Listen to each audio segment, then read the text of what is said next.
नमस्कार दोस्तों, honest critic में आपका स्वागत है। दोस्तों, इस वीडियो का जो टॉपिक है वो है कि ऑन पैसिव स्कैम नहीं है। ये मेरा व्यू है। मेरा व्यू ऐसा क्यों है और मैं इस टॉपिक को क्यों लेके आया हूँ। एक्चुअली रीज़न बिंग क्या है कि अभी बहुत सारे एक रेगुलर कुछ कमेंट्स आ ही रहे हैं। मतलब वो एक्चुअली इंडिया से नहीं है, बाहर से हैं। तो वो मुझसे बार बार कुछ क्वेश्चन एराइज करते हैं, बार बार पूछते हैं इसी बात को लेके कि आप सीधे स्ट्रेट तरीके से क्यों नहीं बोल देते हो कि स्कैम है, घुमा फिरा के क्यों उन पे क्वेश्चन कर रहे हो। क्या प्रॉब्लम है, स्कैम बताने में क्या प्रॉब्लम है। तो जैसे कि मैंने आप सबसे पहले से शेयर किया है कि मैं इसको स्कैम नहीं मानता हूँ। मैं क्या मानता हूँ वो ऑलरेडी आपको बता चुका हूँ कि ये एक एक्सपेरिमेंट है। मेरा जो व्यू है और उसी चीज़ को हम इस वीडियो में डिस्कस करेंगे कि वो एक्सपेरिमेंट क्यों है। अगर स्कैम नहीं है तो क्या हमें इन्वेस्ट करना चाहिए, अगर क्या इन्वेस्ट करेंगे तो फ़ायदा होगा। तो इन्हीं कुछ चीज़ों पे हम इस वीडियो में डिस्कस करेंगे। तो चलिए वीडियो शुरू करते हैं। तो जैसे कि मैंने आप सबको अपना व्यू ऑलरेडी बता दिया है कि ऑन पैसिव क्या है। ऑन पैसिव एक एक्सपेरिमेंट है और ये सक्सेस हो भी सकता है या फिर नहीं भी हो सकता है। तो कम्प्लीटली डिपेंड किस पे करेगा, डिपेंड करेगा, मैं हमेशा से कहता हूँ, प्रोडक्ट पे डिपेंड करेगा। मार्केटिंग ज़बरदस्त, ब्रांडिंग ज़बरदस्त, सब कुछ भी बढ़िया हो जाता है, उसके बाद भी अगर प्रोडक्ट सही नहीं निकले तो आप कुछ भी कर लो, कंपनी सफल नहीं हो पाएगी। यानी कंपनी का पूरा जो बागडोर है वो प्रोडक्ट्स हैं। तो प्रोडक्ट जब तक हम देख नहीं लेते, जब तक पता नहीं चलता था प्रोडक्ट क्या है क्या नहीं है, तो वो बताना, प्रिडिक्ट करना मुश्किल है कि इस सक्सेसफुल कितना हो सकता है, इससे कोई कमाई होगी कि नहीं होगी। तो वो बताना अभी मुश्किल है। तो ऐश भी इन चीज़ों को वो सीख रहा है, ऑन द वे है। तो जैसे कि हो सकता है कि आप लोग इससे एग्री ना करो, लेकिन अभी भी मैं इसको विजनरी तो नहीं बोलूँगा। कॉन्सेप्ट उनके पास था, लेकिन जो उनका विजन है वो एक्सपीरियंस के अकॉर्डिंगली, जैसे चीज़ें होती जा रही है उसके अकॉर्डिंगली वो भी सीखते जा रहे हैं। चीज़ों को minus plus divide into multiplication जो भी करना है वो ऑन द वे ही करते जा रहे हैं। ऐसा नहीं है कि सब कुछ एकदम प्रॉपरली प्री प्लान करके ही वो आगे किए जा रहे हैं, तो वैसा नहीं है। अब कुछ लोग डेफिनेटली जो स्कैम कह रहे हैं और जो कमेंट्स मेनली जो करते हैं वो एक्चुअली मेरे को जो बार बार रेफ़र जो करते हैं वो ऐश मैक्स हो गया और भी अलग प्रोजेक्ट्स है आई थिंक। तो उन प्रोजेक्ट्स के बारे में तो मैंने पढ़ा नहीं है, स्टडी नहीं किया। लेकिन मैंने ऐश मैक्स के बारे में मैं किया था एकदम स्टार्टिंग में, जब मैं एक अपना आई थिंक दूसरा या तीसरा वीडियो में बना रहा था उस पर ऑन पैसिव के रिगार्डिंग। ज़्यादातर उन्हीं चीज़ों को लेके ही, उन्हीं प्रोजेक्ट्स को लेके ही बोला जाता है कि वो सब भी स्कैम किए थे और उस वजह से ही ऑन पैसिव भी ऐसा ही कुछ होने जा रहा है। और अगर मैं सच में ये भी देखूं, अगर ऑन पैसिव वेबसाइट में जाके, लीडरशिप बोर्ड में जाके जब ऐश का अगर मैं पोर्टफोलियो पढ़ूं तो वहाँ भी आपको ऐश मैक्स के बारे में कुछ भी नहीं बताया गया है। मेरा क्या मानना है, मेरा जो व्यू है, देखो, ऐश ने क्या किया होगा, बहुत सारे प्रोजेक्ट्स उन्होंने एक्सपेरिमेंट किए होंगे, कोशिश की होंगी, चलो ऐसा करके देखते हैं, वैसा करके देखते हैं। इनिशियल स्टेज में हर कोई करता है। तो उस मोमेंट पे जैसे कि उन्होंने ऐश मैक्स के बारे में अपना पोर्टफोलियो में नहीं लिखा है, इसका यही मतलब है कि ऐश मैक्स फेल हो गया। और जब फेल हो जाता है तो उसको आप चाहे स्कैम करार दे दो, जैसा भी दे दो, मनी, क्योंकि अगर कोई भी चीज़ फेल होता है तो उसमें मनी लॉस होना तो स्वाभाविक है। तो अब वो स्कैम है नहीं है, वो एक्चुअली डिसाइड किसको करना चाहिए था, लॉ को करना चाहिए था, वहाँ के कानून को करना चाहिए था। तो अगर कानून ने अभी तक ऐश को जेल के अंदर नहीं डाला है या फिर उसको अभी पकड़ा नहीं है, किसी भी तरह से बाहर है, और बाहर होने के बाद भी अगर इतने सारे फिर से ऐसा, अगर इस तरह के प्रोजेक्ट्स को वर्ल्ड वाइड लेके आ रहा है, तो फिर प्रॉब्लम कहाँ पे है। तो स्कैम इसलिए मैं नहीं कह रहा, अगर स्कैम होता तो वह जेल में होता।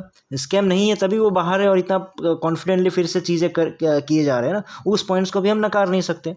तो होता क्या है कि जैसे कि मान लो एम्प्लॉयज़ के मामले में भी यही होता है कि अगर आप कोई भी नया कंपनी ज्वाइन करते हो, मान लो आज आपका जो सैलरी पैकेज है 15 लाख का है, आप वो क्या कर रहे हो, अब नई कंपनी ज्वाइन कर रहे हो, तो नई कंपनी आपको 20 लाख का ऑफर दे देती है, और आप भी ज्वाइन इसीलिए करते हो क्योंकि आपको 15 की जगह 20 लाख मिल गया, 20 लाख का पैकेज मिल गया। लेकिन वो कंपनी आपको 15 की जगह 20 क्यों दे रहा है, इसलिए दे रहा है क्योंकि आपका एक्सपीरियंस है, आपके एक्सपीरियंस को देख के।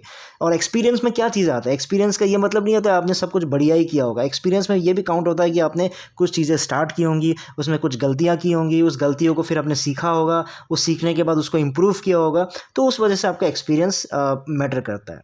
तो वैसे ही चीज़ ऐश के साथ भी हुई होगी। ये सारे मेरे व्यूज़ हैं, मतलब मैं क्यों नहीं मानता हूँ स्कैम, उसका रीज़न बता रहा। तो हो सकता है ऐश मैक्स में भी उसने कुछ प्रॉपर प्लान किया होगा, सक्सेस नहीं हुआ होगा, उसके भी बाकी भी जो भी प्लान किया होगा वो सक्सेस नहीं हुआ होगा। अब ऑन पैसिव के साथ वो जोर तोड़ से पूरे एक्सपीरियंस को साथ में निचोड़ के वो कोशिश कर रहा है कि मैं इसको बढ़िया कर दूँ।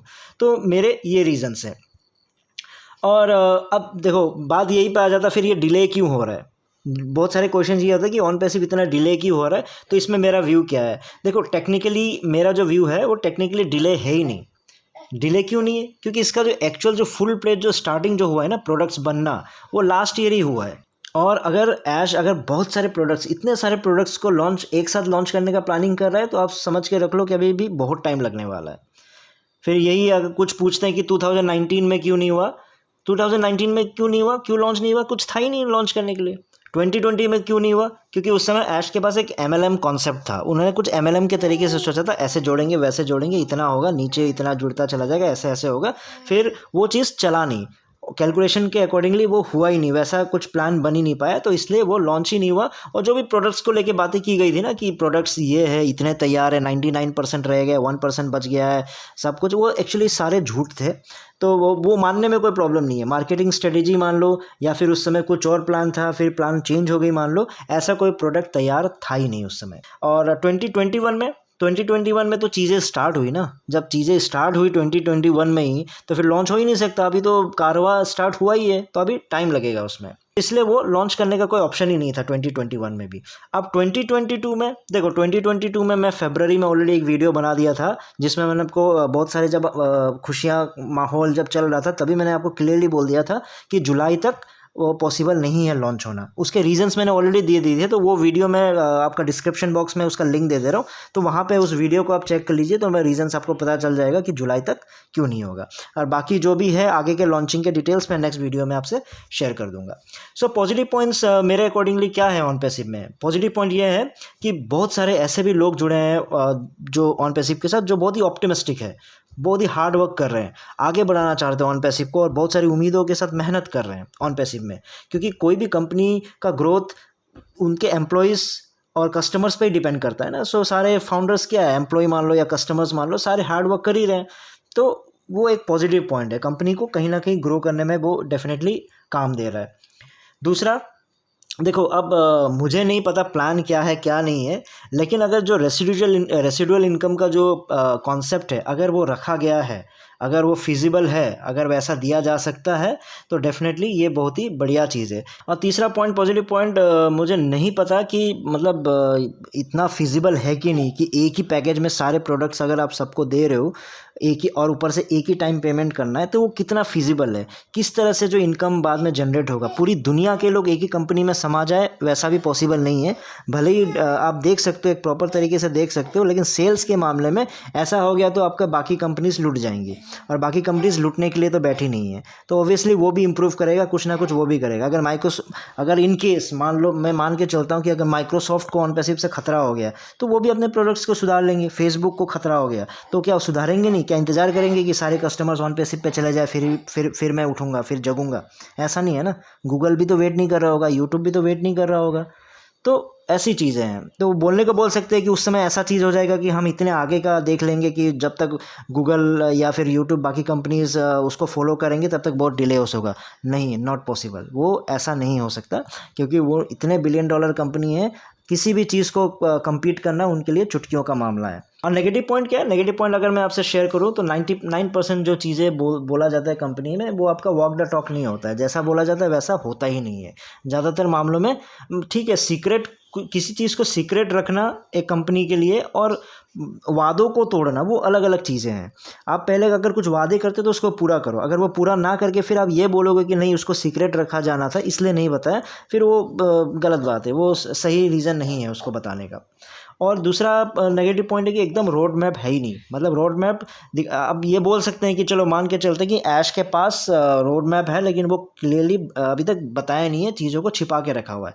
लेकिन चीज़ों को छिपा के रखना और फाउंडर्स को, अपने एम्प्लॉयज़ को रोड मैप देना, ये अलग अलग बातें हैं। रोड मैप देने में क्या प्रॉब्लम है? आप एक स्ट्रक्चर दे सकते हो, ठीक है, पहले नहीं दिया, अब 3 साल गुजर चुके हैं, अब आपका लॉन्चिंग का टाइम आ गया, अब तो रोड मैप देना मुझे लगता है बनता ही है। तो अगर रोड मैप नहीं दे रहा तो अभी भी नेगेटिव पॉइंट है, क्योंकि अभी भी टाइम लगेगा, तो उस वजह से नहीं दिया जा रहा है। और एक्चुअल इन्फॉर्मेशन भी फाउंडर्स को नहीं दिया जाता है। तो ये चीज़ मुझे गलत लगती है। अभी के टाइम पे तो मुझे लगता है कि थोड़ा बहुत दे देना चाहिए। सो कंक्लूजन क्या है कि ऑन पैसिव एक एक्सपेरिमेंट है, स्कैम नहीं लगता, मेरा जो व्यू है। और इसका जो सक्सेस है वो कम्प्लीटली डिपेंड करता है किसके ऊपर, प्रोडक्ट्स के ऊपर। अब दूसरा क्या है कि ये स्कैम नहीं है, इसका ये मतलब नहीं है कि आप इस पर पैसे नहीं गवाओगे। अगर इन केस अगर ये कंपनी फेल हो जाती है, प्रोडक्ट्स अच्छे नहीं होते हैं, तो आप जो भी इन्वेस्टर्स है वो नुकसान में जाएगा, तो वो लॉस कहलाएगा। वो स्कैम नहीं बल्कि वो काइंड ऑफ लॉस हो जाएगा, क्योंकि कंपनी नहीं चली, प्रोडक्ट्स नहीं चला, तो आपका इन्वेस्टमेंट लॉस हो गया। और जो तीसरा पॉइंट है, ये जैसे कन्फ्यूजन रहता है कि इन्वेस्ट करना चाहिए नहीं चाहिए, ज्वाइन करना चाहिए नहीं चाहिए। देखो ये इंडिविजुअल पर डिपेंड करता है। बहुत लोगों के पास इतने पैसे हैं कि 9-9 हज़ार फ़र्क नहीं पड़ेगा, बाद में 20-25 हज़ार देने से भी कोई फ़र्क नहीं पड़ेगा। तो अगर मैं भी ऐसा कोई 30 मार खा नहीं हूँ कि मैं आपको इतना खतरनाक कोई प्रिडिक्शन दे दूँ कि भाई ये सक्सेसफुल नहीं होगा या फिर ये सक्सेसफुल होगा। तो आपके रिस्क कैपेसिटी के ऊपर, अगर आपको फ़र्क नहीं पड़ता है कि ये पैसे जाएंगे आएंगे, तो आप कर सकते हो। लेकिन मेरा अभी भी स्पेशली मानना है कि इस टाइम पे, आज के डेट में, अब जो गरीबों को जोड़ना बंद कर देना चाहिए और नहीं करना चाहिए, क्योंकि अभी भी ऑन पैसिव को लॉन्च होने में बहुत टाइम है। तो अब गरीबों का जो पैसा है वो ऐसा फ्यूचर इन्वेस्टमेंट नहीं रहता है उनका इमीडिएट रिक्वायरमेंट होती है। उनको आज जो पैसा उनके पास है, उनकी रिक्वायरमेंट उनको कल भी हो सकती है, आज के दिन भी हो सकती है। तो इसलिए वो पैसे को फंसवाना अभी ठीक नहीं है। और क्योंकि मुझे लगता है कि अगर ऑन पैसिव सबके लिए इतना कुछ बढ़िया कर रही है, फ्यूचर में भी सबके लिए जब करेगी, तो अगर आज ज्वाइन करो या गरीबों को बाद में ज्वाइन करो, फ़ायदा तो है ही है। उनको ज़रूरी थोड़ी है कि आज के दिन से आप करोड़पति बना दो। तो वो करोड़पति ना है सही, गरीब इंसान होता है ना, लखपति से भी खुश हो जाएंगे। तो उनको पहले लखपति बनने का मौका दो, वो आप लॉन्च के बाद भी उनको बना सकते हो। तो इस वीडियो में इतना ही था, फिर नए वीडियो में नए टॉपिक के साथ आऊँगा। तब तक के लिए टेक केयर, बाय बाय।